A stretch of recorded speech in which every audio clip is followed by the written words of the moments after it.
kütləvi aksiyalar barədə gənclər hələ ki qərar verib. Mart ayının 4-də gənclərin mitinqi nəzərdə tutulub. Gənclər istəyirlər ki, razılıqla bir aksiya keçirsinlər. Biz də onların bu təşəbbüsünü dəstəkləyirik. İctimai Palatada mitinqlər müzakirə olunub. Çox böyük bir ehtimalla bu aprel ayında olacaq. Biz hələ gününü tam dəqiqləşdirməmişik mitinqlərin.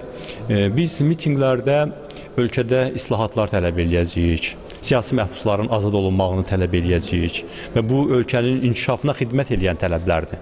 Belə siyasi islahatlara görə, siyasi məhbusları azad etməyə görə heç bir ölkənin imici korlanmır. Qaldı Evrovizyon və Azərbaycanın imici məsələsinə. Bilirsiniz, heç kim belə sadəlöv düşünməsin ki, ölkədə bu qədər problemlər varsa, bunu dünyadan gizlətmək mümkün olar. Heç hər gün Azərbaycanda Evrovizyon yoxdur ki, amma hər gün dünyanın ən nüfuzlu kütləvi informasiya vasitələri Azərbaycanla bağlı proqramlar verirlər. Azərbaycanın dünyada ən korrupsioner dövlətlərdən biri olduğunu deyirlər. Azərbaycan hakimiyyətinin bir ailə hakimiyyəti olduğunu deyirlər. Azərbaycan hakimiyyətindəki oliqarxların ölkəni öz aralarında bölüşdürdüyünü, ölkənin orta əsrlər təfəkkürü ilə idarə olunduğunu deyirlər. Yəni Evrovizyonsuz da Azərbaycandakı bu eybəcər gerçəklikləri gizlətmək mümkün deyil. Əksinə, biz hesab edirik ki, Evrovizyon Azərbaycanın bütün tərəflərini dünyaya təqdim eləməlidir. Bir tərəfdən, əgər dünya Azərbaycanda bir korrupsioner, qeyri-demokratik, repressiv, sülalə hakimiyyəti olduğunu bilirsə, eyni zamanda burada bir demokratik potensialın da olduğunu görməlidir. Burada demokratiya üçün mübarizə aparan, həbs olunan insanlar var. Yəni, Azərbaycanda hər kəs bu avtoritar rejimin qarşısında susmayıb və bunu bilməkləri həmin Azərbaycanın imicinə müsbət gətirər, nəinki mənfi. Bunu aydın şəkildə başa düşmək lazımdır. Azərbaycanın imicini düşünən insanlar Azərbaycanı korrupsiya siyasında birinci eləməzdi dünyada. Azərbaycanın vətəndaşlarına divan tutmaz. Yəni bu beynəlxalq təşkilatların, dünya tanınmış dünya mətbuatı, yəni bu dünya mətbuatı doğrudan, yəni o siyasi məhbuslarla bağlı Azərbaycan hakimiyyətinə qarşı çox təhqir göstərdi. Sizcə bu Evrovizyon, yəni bu müsabiqə ərəfəsində, yəni hakimiyyət məcburiyyət qarşısında qalıb, yəni siyasi məhbusların azad edilməsində qərar çıxara bilərmi? Yəni mümkün. Bunu güman edirsiniz, gözləyirsinizmi? Hər kəs bilir, bunu dünya da qəbul edir ki, Azərbaycandakı məhbuslar təkcə siyasi məhbus deyil, həm də vicdan məhbusudur. Onlar azadlıqlar uğrunda mübarizə apardığına görə heç bir cinayət törətmədikləri halda azadlıqdan məhrum ediliblər. Onları azad eləmək dünyanın tələbi olmalı deyil. Əslində Azərbaycan hökuməti də Azərbaycan xalqına xidmət eləməlidir. Niyə bizim vətəndaşın hüququnu beynəlxalq təşkilatlar qorumalıdır? Avropa Birliyi, Avropa Şurası, Human Rights Watch, Amnesty International bizim vətəndaşımız haqqında düşünməlidir. Azərbaycan xalqının qarşısında hər bir vətəndaşın hüquq və azadlıqlarını qorumağa and içmiş ölkə rəhbəri bu barədə düşünməməlidir. Ona görə də hesab edirəm ki, məcburiyyətsiz həmin adamlar azadlığa çıxmalıdırlar, azadlığa buraxılmalıdırlar və onların hər gün, daha bir gün artıq məhbəsdə saxlanması əslində cinayətdir. Bu ilk növbədə onun göstəricisidir ki, Azərbaycanın hər yerində böyük gərginlik var.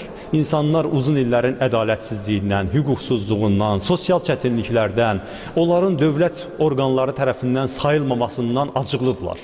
Və günün birində Qubanın icra başçısı tərəfindən onlar kütləvi şəkildə təhqir olunanda, alçaldılanda artıq o səbir kasası daşdı.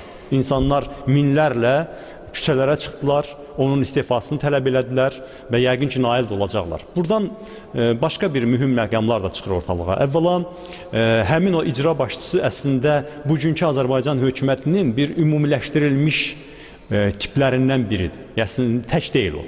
Azərbaycanda əksər icra başçıları elə həmin təfəkkürün sahibləridir, həmin mədəniyyətin sahibləridir. Sadəcə onların çıxışlarını yazan yoxdur.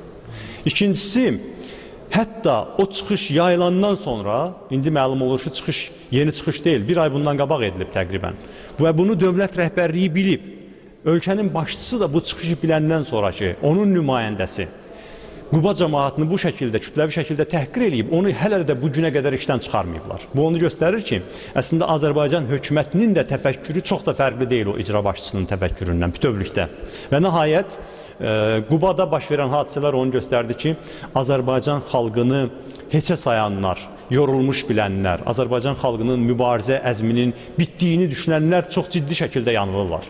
Azərbaycan xalqı hər zaman ayağa qalxıb Azərbaycan xalqına qan utduranlardan hesab sora bilər. Və bu gün Qubada baş verənlər hökumətə ciddi bir siqnaldır. Təcili islahatlara başlamaq lazımdır. İnsan hüquq və azadlıqlarına hörmət etmək lazımdır. Azərbaycan xalqının özünə hökumət və parlament seçmək hüququnu tanımaq lazımdır. Əks təqdirdə Azərbaycanın hər yerində günün birində insanlar öz haqları uğrunda mübarizəyə qalxacaqlar. Quba sakini rayon üzrə Bakılı rayonun çıxarılmasının nail oldular, çıxıb gedibdir.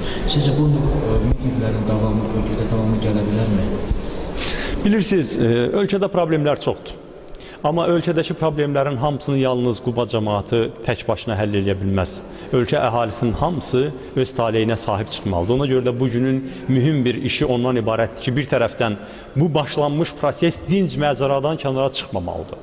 İndi yəqin ki, hökumətin 5-ci kolonnası, hansısa müəmmalı qüvvələr cəhd göstərəcəklər ki, orada belə deyək, zorakılıq elementləri olsun, hökumətin repressiyaları üçün bəhanə yaransın. Ona görə çox vacibdir ki, proses dinc məcradan çıxmasın və hökumətin də iri miqyaslı repressiyalarına hər hansı bir bəhanə yaranmasın. Və bütün ölkə öz haqları uğrunda mübarizəyə qoşulmalıdır. Bütün ölkə dinc şəkildə konstitusion vasitələrdən istifadə edib özünü Azərbaycan hökumətinə saydırmalıdır.